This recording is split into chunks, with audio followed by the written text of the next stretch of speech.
because you really believe in it and you think it's good for your constituents and the people of Canada. I also appreciate that when we don't have exactly the same opinion, you're always prepared to listen carefully and with an open mind to another point of view. Sometimes you're persuaded, but even when you're not, you're a person who's prepared to think hard and roll up your sleeves and work hard to try to find some outcomes that can be win-win. And to me, that is the definition of a good legislator and a good public servant. I'm really sad that you're leaving this role in Ottawa, but I've had a chance to meet your beautiful family, and I think they will be very, very happy to see more of you. And I hope that in your new job, we'll have a chance to continue to work together. Premier Kinew, I think, is off to an outstanding start, as is my colleague, Minister Sala, and I look forward to keeping on working together. Okay, specifically, thank you for highlighting that EI measure. I think it's a good one. It's going to be important for the people it helps. To your point about Indigenous people, I think we all recognize that we have collectively a lot of work to do to be sure that the programs and the laws and the institutions of Canada support Indigenous people in the specific ways they need. We're trying hard. I think we are making progress and getting better, but I would never claim that all the work that needs to be done has been done. So I'll just say I hear you. It's something that we do think about, but I'll think about it some more having heard your question. Thank you very much. I don't know how we're doing for time, Mr. Chair. For a minute, yeah. Okay. Along similar lines, I know you had talked in your opening remarks about some of the new investment tax credits. Obviously, New Democrats thought it was a priority to ensure that there were prevailing wage conditions and apprenticeship conditions attached to those investment tax credits, so that the money that government will be investing in new greener technologies won't leave good union-paying jobs behind. Upcoming, as I understand it, is another investment tax credit, which is the clean electricity tax credit. That's at a rate of 15% for non-taxable entities. Some of those non-taxable entities include Indigenous-owned non-taxable entities, and we've been hearing feedback that differential is disincentivizing partnership with Indigenous communities on renewable energy projects. And so I wonder if you're aware of that concern, and if your government is looking at the possibility of ensuring that for Indigenous-owned non-taxable entities that rebate amount is the 30% that private companies are enjoying, as opposed to the 15% that was talked about in a previous budget, I think maybe the 23 budget. Thanks for the question. Thank you for highlighting the labor requirements of the investment tax credits. It's a first in Canadian history. Thank you for your personal support of having them there. And I think it's a good opportunity for both of us to thank Canada's union leaders who did so much work with all of us to have those requirements there.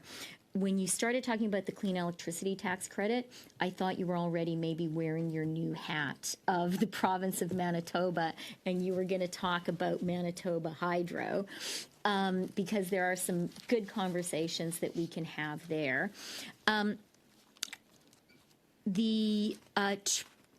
As you know, making non-taxable entities eligible for tax credits is a huge, big new thing that we have done with this suite of tax credits, and we've done it recognizing the huge need that Canada has to build and produce more clean electricity. But that was a very big step. And I think it's important for everyone to recognize how significant that is. Like you, I am a big believer in that a key part of reconciliation is Indigenous economic participation and Indigenous prosperity. And so I do think the issue you raise is worth keeping on, working on, and thinking about, while bearing in mind that non-taxable entities have a particular and different relationship to tax credits than taxable entities. Sure, thank you, MP Blakey. Members, I want to get through a second round, so we'll hold somewhat to the minutes. We've been letting things go a little bit longer, but we're starting with MP Morantz, please. Thank you, Mr. Chair. Minister, how much has the government collected in carbon taxes since you implemented it? I didn't hear the last question. The How much last has part the of the question. government collected in carbon taxes since it was implemented? So thanks for the question, and it gives me an opportunity to be really clear about the price on pollution. This is revenue neutral. All Sorry, the money Minister, that is collected, it was a pretty specific all the money question. that is Just the collected number, how much goes back directly to Canadians. I only have limited time, That is Minister. the key point. How much has your government collected in carbon taxes? Also an opportunity for me to point out that Manitoba families will be getting $1,200 this year. Again, Minister, if I could just have the number, how much have you collected in carbon taxes?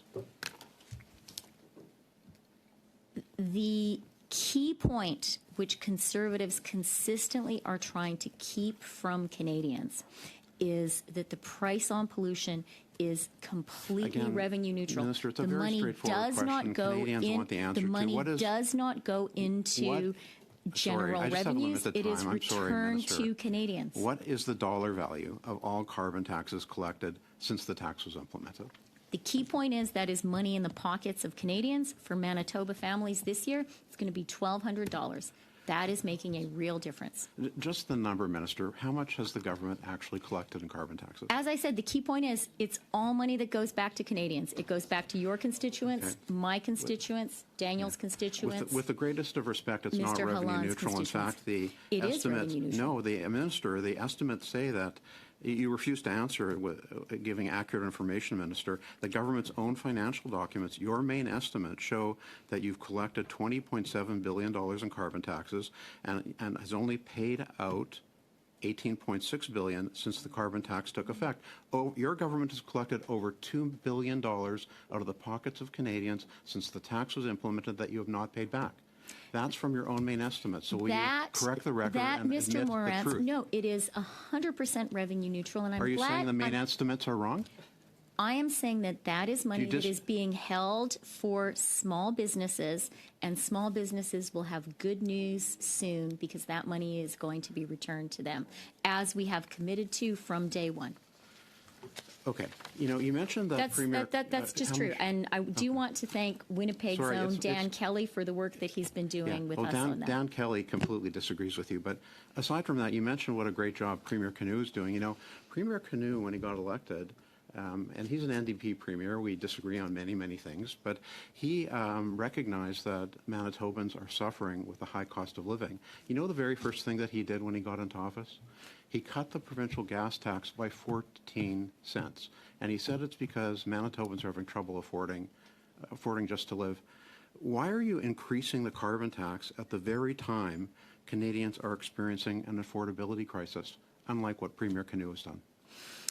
So there's a lot we disagree on, but I'm glad we can agree that Premier Canoe is off to an excellent start as So the will leader you follow his of example Manitoba. then and pause the increase in the carbon tax? One of the things I admire about his leadership is his commitment to a climate plan for Manitoba, because he knows that that is an essential foundation of But why won't attracting you follow investment his example and good and jobs actually in Manitoba? take the jackboots off the necks of Canadians?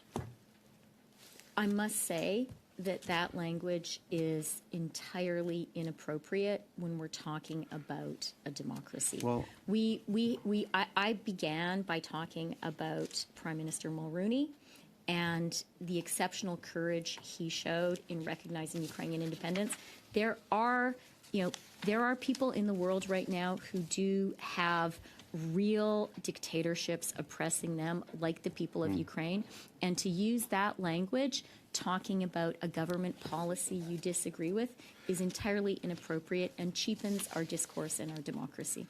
There are 7 premiers who have now called on you, representing close to 25 million Canadians, who are asking you to stop this tax increase.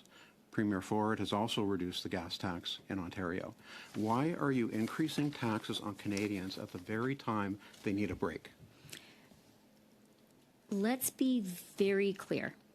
And your line of questioning actually helps to highlight this.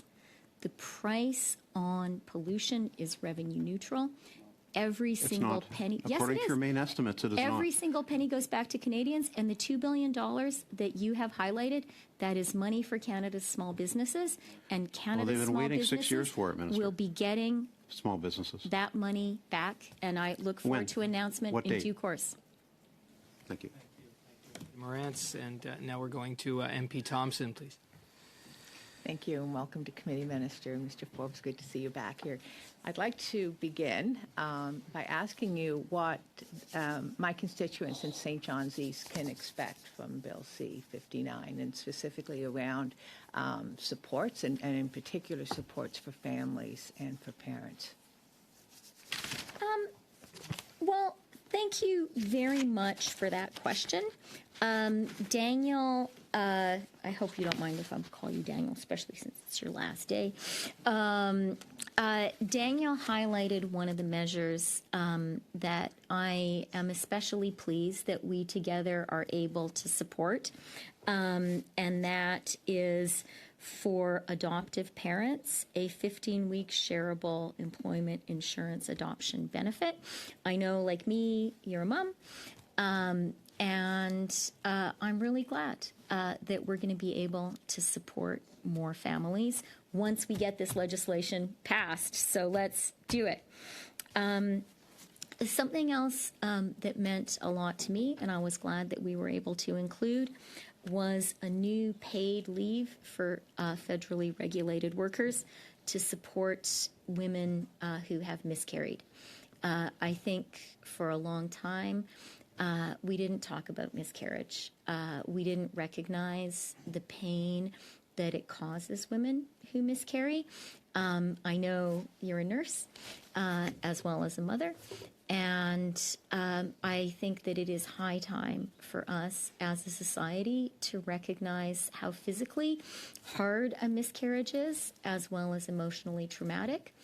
And I'm glad that, again, once we get this legislation passed, so let's do it, we're going to be able to recognize the pain, the physical stress that of a miscarriage for a woman, and provide her with some support. Thank you. And I will, you mentioned the nurse, I will stay in that track and lean into acknowledging. And I bet you've heard from women that we don't support women enough when they miscarry. And thank you for that. And I do believe that it's really quite a big step forward in acknowledging parental leave. But, you know, I want to also acknowledge the work government is doing on health care. And also the dental plan, which I think is incredibly important because it does acknowledge that oral care is health care. I realize it's for uninsured Canadians, but that does include seniors and vulnerable persons. Could you speak about the estimated number of persons who will be able to receive dental care through this program? For sure, and I just want to offer one more health area support, which I touched on in my opening remarks, but I know you and I have talked about it, and I know it's important for your constituents, and that is lifting the GST, HST on psychotherapy and counseling. Always helpful for people to have access to psychotherapy and counseling, but we've been through some really hard times recently, and so I'm glad that we'll be able to provide that support too. Thank you for highlighting dental care. I don't know about other people here, but when I travel around the country, it is really striking to me how many people come up to me and they will say, I recently had this conversation in a youth council